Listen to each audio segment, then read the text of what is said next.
이 시간에는 참된 복을 얻은 백성이라는 제목으로 같이 은혜 나누길 원합니다. 구약 성경, 구약 시대를 대표하는 율법은 모세가 하나님께 직접 받았던 십계명의 말씀입니다. 신약 성경에도 황금률이라고 불리는 황금 같은 율법이다. 산상수훈을 흔히 황금률이라고 이렇게 이야기합니다.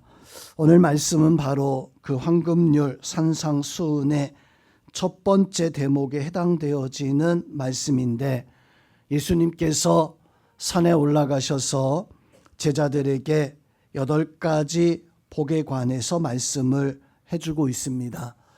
자, 세상의 사람들도 복을 받기를 참 좋아합니다. 그렇지만 세상의 사람들은 어떤 돈이나 아니면 명예 권세 같은 내가 무언가 사람들이 가지지 못한 큰 것을 가졌을 때 그것을 복이라고 그렇게 여기는 반면에 우리는 좀 달라야 돼요. 다만 신앙 안에서도 세상에 풍조가 들어오다 보니까 마치 돈을 많이 가져야지만이, 세상에서 높은 자리, 명예 권세를 가져야지만이 그것이 하나님 앞에 복을 받았다라고 생각하는 기복적 어떤 신앙의 모습을 가지는 경우들이 종종 있습니다. 그런데 오늘 예수님께서 우리에게 말씀해 주신 8가지 팔복의 말씀을 보면 결코 세상의 물질과 명예, 권세 같은 것을 말씀하고 있지는 않습니다. 예수님 말씀하신 8가지 복에 대한 관념을 보니까 어떤 영적 신앙의 어떤 모습들, 또 수고하며 인내하며 살아가는 어떤 신앙의 생활들, 고통 감수하며 하나님이 주신 바 말씀을 잘 지키면서 살아가는 어떤 그런 신앙의 역사들을 오늘 말씀에서 보니까 하나님이 이것이 복이다. 그들에게 이런 믿음의 모습을 가지고 있었을 때 하나님은 많은 것들을 더하여 주신다라고 이렇게 말씀을 해주고 있습니다. 자, 우리 성도님들, 오늘 예수님께서 우리에게 말씀해 주신 참다운 복의 은혜를 알고 또 우리 인생의 참다운 가치를 깨닫고 또 그 은혜 속에 살아갈 수 있기를 주님의 이름으로 부탁을 드립니다. 자, 오늘 예수님 말씀하신 하나님의 복, 그 복을 어떻게 얻는 백성이 되어져야 될까요? 첫 번째로 우리는 우리의 육체의 욕심을 버리고 내 영혼이 하나님 앞에 세워지는 그런 믿음의 사람들이 되어져야 됩니다. 자, 팔복, 8가지 복을 말씀하는데 사실은 크게 3가지 어떤 그 복으로 나눌 수 있어요. 바로 그것은 나를 세우는 복이 첫 번째고, 두 번째는 내가 다른 사람을 세우는 것이 두 번째고, 세 번째는 우리가 하나님을 세우는 것이 세 번째입니다. 자, 그래서 우리는 먼저 내 영혼을 세우는 그런 성도가 되어져야 되는데, 1계명부터 4번째까지, 첫 번째부터 4번째까지가 바로 나를 세우는 복에 관한 말씀입니다. 첫 번째가 뭡니까? 심령이 가난한 자, 애통하는 자, 온유한 자, 의에 줄이고 목마른 자. 이것은 우리가 하나님 앞에 어떤 모습을 가지고 있어야 되는가라고 하는 것을 말씀을 해주고 있습니다.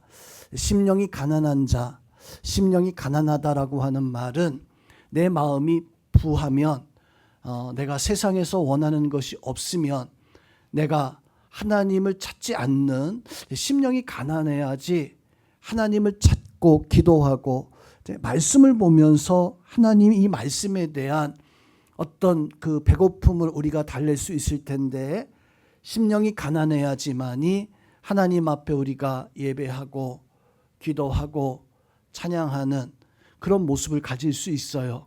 또 애통할 수 있어야지만이 예배 시간에 기도할 때 내가 하나님의 은혜를 알고 애통할 수 있는, 또 마음이 온유한 마음을 가지고 있어야 이 말씀을 잘 받을 수가 있고, 의에 줄이고 목말라야지만이 하나님 앞에 우리는 바른 삶을 살아갈 수가 있습니다. 성도님, 우리는 이렇게 하나님이 이 땅에서 허락하시는 우리를 향한 복을 받아 누릴 수 있어야 됩니다. 그래서 이 땅에서 우리가 하나님 앞에 세움받고 더 나아가서 저 하나님의 나라에서 굳건히 세워질 수 있는 그런 복의 역사가 바로 우리 속에 있어야 됩니다. 이런 복의 역사가 우리 성도들 속에 함께 하기를 주님의 이름으로 축원함을 드립니다. 자, 그런데 세상의 복에 나를 세우기 위해서 성경에도 보면 많은 믿음의 사람들이 믿음의 수고를 감당을 합니다. 헛된 것을 쫓아가는 그 사람이 되지 않아야 돼요. 참된 것을 우리가 쫓아갈 수 있는 그런 은혜가 바로 우리 가운데 있어야 됩니다. 자, 베드로 사도는 우리가 삶을 살면서 피치 못하게 어려움을 당하는 부당하거나 어떤 문제를 당하게 되어질 때 어떻게 생각해야 되는가라고 하는 것을 권면한 적이 있어요. 베드로전서 2장 19절 말씀을 보면 베드로 사도는 우리를 향해서 이런 말씀을 합니다. 부당하게 고난을 받아도 하나님을 생각함으로 그 슬픔을 참으면 이는 아름다운 것이다. 자, 이 말씀을 좀 우리는 좀 생각해 봐야 됩니다.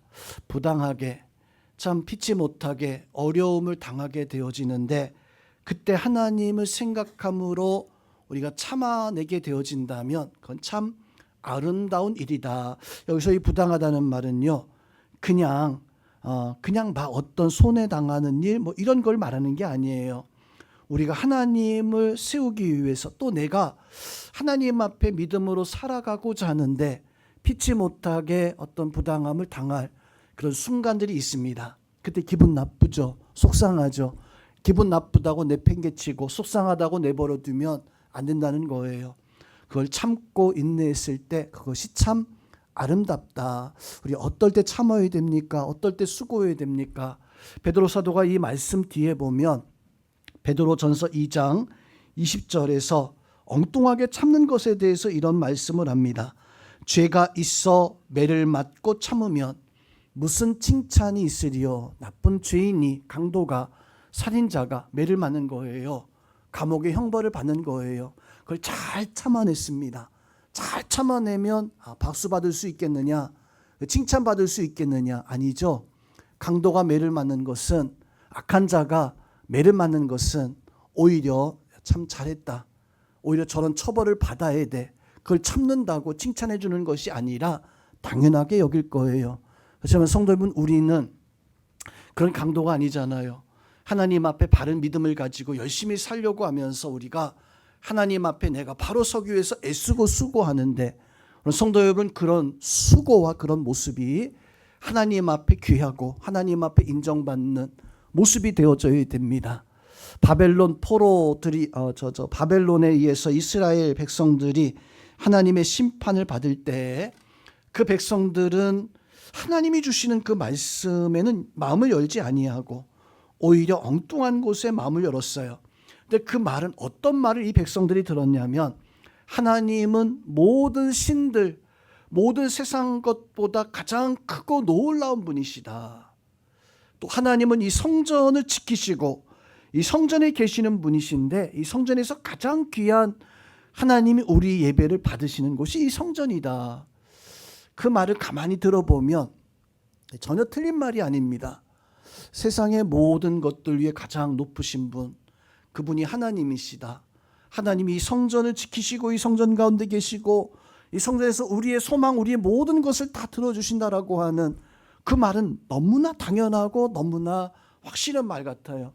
성도 여러분, 그런데 이 말을 해주었던 사람들이 예레미야 선지와 이사야 선지 같은 분들이 말씀했다면 그 말은 당연히 은혜스러운 말이고 그 말은 너무나 우리가 감사함으로 받아야 되는 그런 말씀이었었겠죠. 문제는 그 말을 해준 사람들이 거짓 선지자들, 사기꾼들이 바로 그 말을 했던 거예요. 근데 이 백성들은 거짓 선지자의 말을 듣고 사기꾼들의 말을 듣고 그 말 그대로, 그래, 하나님은 가장 높은 분, 이 성전을 지키시는 분. 성도 여러분, 이것은요 박수 받을 만한 일이 아닙니다. 이건 칭찬받을 만한 일이 아닙니다. 이것은 세상의 헛된 것을 쫓는 내 신앙을 세울 수 있는 것이 아니라 그만 내 신앙을 무너뜨릴 수밖에 없는 그런 헛된 일인 거예요. 우리가 어떻게 우리의 신앙을 세울 수 있습니까? 우리는 하나님 앞에 믿음을 가지고 하나님 앞에 말씀대로 살아갈 때 베드로 사도가 혹시 말씀하고 있는 것처럼 그 일을 당할 때 부당하다 여겨도 내가 참고 인내하며 수고했을 때 하나님은 그 일을 아름답게, 즉 나를 세우시는, 우리가 어떻게 살아가고 있습니까? 하나님 기뻐하신 일이라고 한다면 세상에서 조금 손해난다 할지라도, 세상에서 내가 조금 낮아진다 할지라도 성도님은 그 일은요 손해나는 일이 아니라는 거예요. 그 일은요 억울하고 부당한 일이 아니라 오늘 베드로 사도가 말씀하기를 그 일은 아름다운 일이다. 그래 나를 세우는 일이다. 오늘 이 자리에 나와 있는 성도 여러분, 우리가 세상에서 알게 모르게 여러 가지 일들을 당하지만 우리는요 하나님의 말씀 안에 서서 내가 하나님 앞에 바로 세워지기 위해서 세상의 풍파와 세상의 많은 일들 속에서도 내 신앙을 굳건히 알 수 있는, 세상의 헛된 말에 내가 쫓아가는 것이 아니라 세상에서 나를 향해서 유혹하는 그 말에 의해서 쫓아가는 것이 아니라 거짓 선자의 말은요, 세상의 말은요, 세상의 사람들의 말은요 그것이 거짓된 것이고 헛된 것이며 하나님이 우리에게 주시는 말씀, 하나님이 주시는 우리에게 주시는 그런 그 은혜, 그 능력들, 이것을 쫓아 행할 수 있는, 그래서 오늘 팔복의 말씀처럼 심령이 가난한 자, 애통한 자, 하나님 앞에 내 마음을 온유한 마음 가지고 의에 목마른 이런 모습을 가지고 살아가는 그 심령이 하나님 앞에 예배 기도하며 하나님 앞에 나를 세우기 위해서 애를 쓰고 바르고 정직한 것을 위해서 살아갈 수 있는 우리 성도님들은 그 모습이, 그 신앙이 하나님이 나를 기뻐하시는 모습, 그것을 생각하면서 하나님 앞에 마음 다할 수 있는 우리 성도님들 되시기를 주님의 이름으로 축원드립니다. 자, 두 번째는 우리 신앙생활은 하나님이 나를 세우라라고 하는 첫 번째 복을 이루었다면 우리는 이제 다른 영혼, 다른 사람들을 하나님 앞에 세워가는 신앙인이 되어져야 됩니다. 오늘 팔복에서 다섯 번째, 여섯 번째, 일곱 번째, 긍휼히 여기는 자, 마음이 청결한 자, 화평하게 하는 자. 자, 긍휼히 여긴다. 다른 사람들 보니까 안타까워요. 그래서 그 사람들을 생각해 주는 마음, 긍휼한 거잖아요. 마음이 청결하다는 게 뭡니까? 욕심이 없다는 거예요. 나만을 위해서 모으고 나만을 위해서 챙기는 그런 모습이 아니라, 마음이 청결하다는 것은 다른 사람을 이해해 주고 다른 사람을 위해서 베풀어 줄 수 있는, 또 화평하게 하는 자, 내가 나의 힘을 다해서 화평하게 하는, 이웃을 위해서 살아가는. 그래서 다섯 번째부터 일곱 번째의 계명은요, 이웃을 위해서 살아가는, 이웃을 세우는 신앙의 역사에 대해서 말씀을 해주고 있습니다. 자, 오늘날 사람들은 참 이기적이죠. 내가 하면 그것은 좋은 일이고 남이 하면 그것은 나쁜 일로 이렇게 생각하는 그런 풍조가 너무나 만연한, 심지어 교회 안에서도 나만 좋으면 그만이야 라고 이렇게 생각하고 다른 사람들은 뭐 어떤 모습을 가지고 있든지 간에 신경 쓰지 않는 개인주의적 어떤 그런 풍조가 만연한 것이 오늘날 세상의 모습입니다. 성도 여러분, 우리는 이웃에 대해서 어떤 마음을 가지고 있습니까? 오늘 예수님은 8가지 복에 말씀하면서 먼저 내가 세워졌으면 이제는 다른 사람을 세워나갈 수 있는 그런 모습을 가지고 있어야 됩니다. 예수님이 십자가의 형벌을 당하셨는데 그 십자가의 형벌은 정당한, 너무나 당연한 재판이었었고 너무나 정당한 일이었을까? 그런 고난이었을까? 아니면 예수님 당하신 그 형벌은 너무나 잘못되고 부당한, 이게 엉망진창인 그런 형벌이었을까?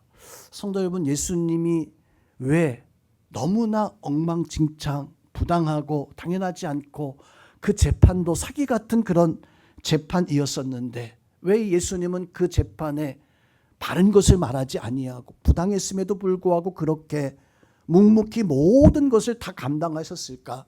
이사야 선지도 그 예수님의 그 모습을 마치 도살장에 끌려가는 어린 양과 같은, 아무런 항거도 하지 못하는 그런 도살장에 끌려가는 그 신세와 같은 그런 모습으로 이 예수님의 모습을 말씀해 주셨고, 실제로 이 예수님은 왜 너무 부당한데, 그래서 십자가상에서 죄인들이 말하기를 당신 죄가 없다면 그 십자가에서 뛰어내려오고 그리고 우리도 좀 구원해 달라라고, 이렇게 죄가 없다면 그렇게 하라라고 이렇게 말씀하시는 구절도 있잖아요. 왜 예수님은 그 부당한 것을 그냥 그대로 다 받으셨을까? 바로 그것은 예수님이 그 십자가를 통해서 그 사람들을 세우기 위해서였었어요. 그 사람들을 그 십자가상에서 바로 구원하시기 위해서 예수님께서는 그게 잘못된 것인지 알았지만, 그것이 부당한 것인 줄 알았지만, 왜 베드로 사도가 부당한 일을 당하여도 하나님을 생각함으로 참고 인내하면 그것이 아름답다라고, 이렇게 예수님 말씀이잖아요. 창세기의 말씀에서 보면 이삭이 흉년 때에 블레셋 땅에 가서 농사를 지었습니다. 근데 그 농사가 잘 됐어요. 하나님이 이삭을 돌보시사 그 흉년 때에도 이삭은요 100배, 다른 사람은 다 망하고 다른 사람은 다 흉년이었었는데 이삭은 그때 100배나 큰 축복을 받게 되어집니다. 그걸 지켜보았던 블레셋 사람들이요 마음에 화가 치밀었어요. 우리는 다 망했는데, 우리는 아무것도 안 됐는데 저 뭐야, 아니 저 어디서 굴러 들어온 것이 농사 지었는데 100배나 대박 나는 그런 모습을 보고 배가 아파서 이삭을 찾아가서 이삭을 나가라고, 여기 우리 땅인데 어디서 굴러 들어온 녀석이 이삭을 쫓아내잖아요. 이삭이 그때 부당한 일인데, 내가 농사 지어서 내가 풍년을 거두었지만, 이삭은요 그때 아무런 대꾸도 하지 아니하고 아무런 화도 내지 아니하고 그냥 쫓겨납니다. 그리고 이삭이 우물을 하나 파요. 그 우물의 이름이 에색이라고 하는 우물을 봤는데, 그 에색이라는 우물의 이름의 뜻이 다투었다. 우물을 파고 나니까 블레셋 사람들이 배가 아픈 거예요. 아니, 우물 판데 물이 나왔어? 우리가 팔 때는 안 나왔었는데 달려가 가지고 그 우물도 빼앗은 거예요. 사실은 이거 우리가 팔려고 했었는데 너 왜 먼저 팠냐?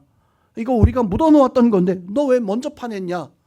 이삭이요 그때 다투었다는 말씀이 있지만 다투지 않았어요. 그때도 이삭은 순순히 그냥 그것을 부당하게 내어놓은 거예요. 또 하나의 우물을 팠습니다. 신나라고 하는 그 우물을 파게 되어집니다.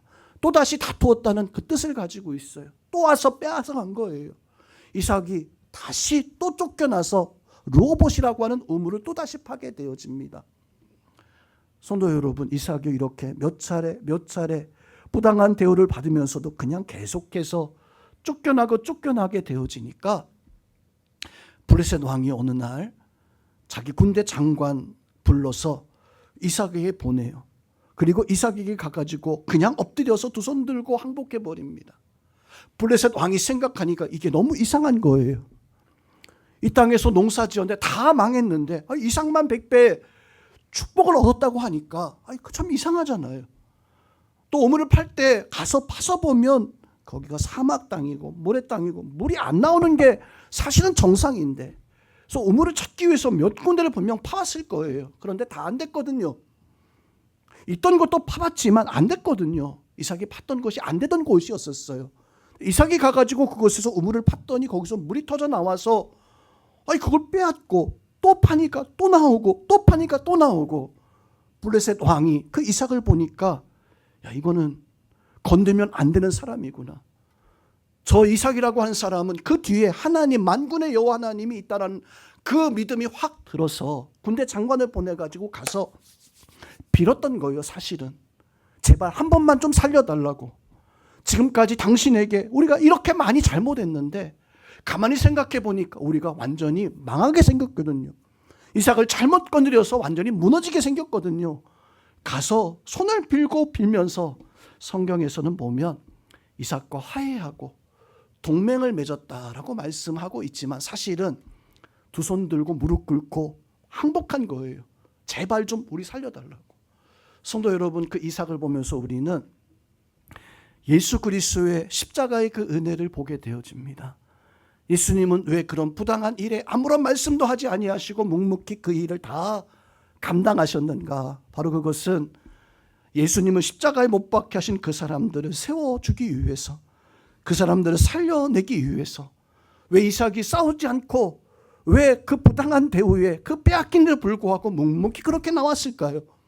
이삭이 100배 풍년을 거두었을 때 싸웠다면 아마 그 블레 사람들은요, 이삭한테 뭐 지든 뭐 이기든 하나님의 역사, 하나님의 그 은혜를 제대로 알지 못했을 거예요. 우물을 빼앗기지 않았다면 그들은요, 하나님의 역사 그런 거 알지 못했을 거예요. 근데 이삭이 묵묵히 물러나왔을 때 그들이 깨달은 거예요. 스스로 그를 깨닫고 그 앞에 가서 손을 빌면서 살려달라고, 손을 빌면서 우리가 항복하겠다고. 성도 여러분, 우리는요, 오늘 그 이삭의 모습을 통해서, 또는 오늘 말씀 통해 가지고 우리는 우리는 어떻게 다른 사람들을 세워나갈 수 있는 그런 모습을 가져야 되는가? 오늘 말씀에서 보니까 긍휼히 여기라고, 마음을 청결하게 여기라고, 화평하게 하는 그런 마음을 가지고 있을 때 그것을 통해서 이웃을 세울 수 있는 우리 영국계 성도님들은, 내가 하나님 앞에 세워졌으면 오늘 말씀에서 말씀해 주고 있는 것처럼 여러분을 통해 가지고 하나님의 영광이, 하나님의 역사가, 하나님의 능력이 여러분을 통해서 세워질 수 있기를 주님의 이름으로 축원드립니다. 마지막으로 우리는 예수님을 위해서 사는 것이 가장 큰 복, 하나님을 세우는 복이, 하나님의 영광을 세우고 이 예수님의 영광을 세우는, 예수님을 위해서 사는. 그래서 오늘 팔복의 말씀에서 세 번째 복은 10절부터 12절까지 세 번째 하나님을 세우는 복입니다. 하나님의 역사를 세워나가는 복이에요. 자, 그래서 보니까 의를 위해서 핍박 박해를 받는 자, 의가 뭡니까? 하나님을 위해서 핍박을 받고 하나님을 위해서 살아가는 사람, 하나님의 영광을 세워갈 수 있는 이러한 사람들이 바로 하나님 앞에 큰 은혜를 누릴 수 있다. 하나님의 큰 역사 속에 살아갈 수 있고 이것이 진정한 복인 것을, 사도 바울이 우리에게 그런 권면을 해줬습니다. 너희 참 예수님 잘 믿고 싶냐? 너희 참 예수님 앞에 경건하게 참 믿음대로 그렇게 박수받는, 칭찬받는 믿음의 사람이 되고 싶느냐? 그러면서 바울이, 그러면 너희 이걸 가지고 있어야 돼. 그러면서 바울이요 말씀한 게 있어요.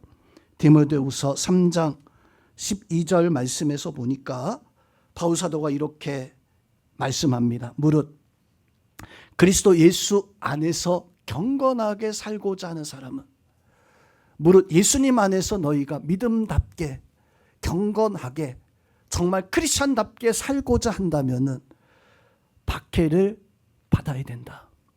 박해가 있어야 된다라고 이렇게 말씀을 해주고 있습니다. 성도님, 박해가 있다라고 하는 것은 내가 참인가, 내가 거짓인가라고 하는 것을, 그것을 드러낼 수 있어요. 물론 우리가 당하는 박해가 우리가 생각하는 것과 조금 다를 수는 있습니다. 박해를 크게 좀 본다면은 생명을 걸고 생명이 왔다 갔다 하는 그런 순교하는 그런 사람들이 있잖아요. 얼마나 큰 박해입니까? 우리는 그런 박해는 아마 받지 않을 겁니다. 또 어떤 사람은 인생을 걸고 인생의 성공과 실패를 놓고 박해를 당하는, 그래서 이것 때문에 내 삶이 그냥 왔다 갔다 하는 그 정도의 어떤 박해도 사실 우리는 없는 것 같아요. 당할 그런 분도 있긴 있겠지만 대부분의 사람들이 아마 그 정도의 박해일 것 같아요. 눈 한번 딱 감으면 이겨낼 수 있는 것들, 내가 한번 힘 한번 딱 주면 포기하면 넘어갈 수 있는 것들. 성도님, 그런데 그것도 우리 못 하시는 분들이 혹 있을 수 있습니다. 거기에서 내가 참인가 거짓인가 라는 게 드러나거든요. 사도 바울이 우리에게 말씀했잖아요. 경건한 생활을 하고 싶냐? 정말 크리스찬다운 신앙생활을 하고 싶냐? 그러면 박해라는 게 있어서 그거 이겨내야 된다. 시편 119편 71절에도 이런 말씀을 합니다. 고난을 당하는 것이 너에게 유익된 일이다. 참 놀라운 말씀 아닙니까? 고난을 당하는 것이 너에게 유익된 일이다. 근데 그 뒤에 보니까 이로 말미암아 내가 주의 율례, 예수님의 말씀을 알게 되었다. 깨닫게 되어졌다. 그걸 배우게 되어졌다.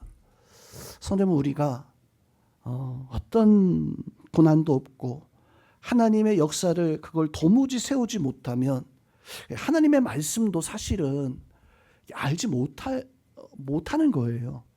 하나님의 말씀을 알고자 한다면 어려움도 이겨내고 문제도 넘어가 보면서, 그래서 고난 당하는 것이 너한테 유익된 것이다. 왜냐하면 그걸 통해서 너는 하나님을 깨닫게 되어지고 하나님의 나라를 세워가게 되어지는, 오늘 12절 말씀에서 그렇게 말씀합니다. 기뻐하고 즐거워하라. 하늘에서 너희 상이 크다. 이전에 선지자들도 이같이 박해를 당하였기 때문이다. 성도 여러분, 우리가 하나님 앞에 하나님의 큰 복을 받아 누리는 그런 성도들이 되어줘야 됩니다. 먼저 여러분을 세우시기 바랍니다. 여러분이 하나님 앞에 진실된 신앙으로 세워질 수 있어야 돼요.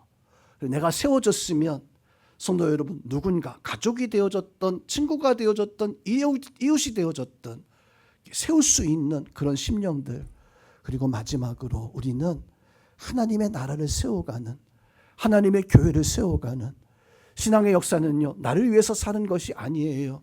궁극적으로 합력해서 나와 이웃과 내 가정이 서로 연합해서 하나님의 역사, 하나님의 나라를 세워갈 수 있는 우리 온 교회 성도들이 함께 해야 될 것이 무엇입니까? 그것은 내 개인의 신앙의 영달, 내 개인의 복, 세상의 물질, 세상의 가치, 세상의 것이 아니라 우리 가정이 뭐 잘 되어지고 땅을 사고 집을 사고 뭐 대박 나는 이런 것도 좋겠죠. 하지만 하나님이 오늘 팔복의 말씀 통해서 우리에게 말씀해 주고 있는 것이 무엇입니까? 그것은 하나님의 나라, 하나님의 역사를 세우는 공동체, 믿음의 삶을 살아가는 그런 믿음의 사람들의 그 영적 연합을 오늘 우리에게 말씀해 주고 있어요.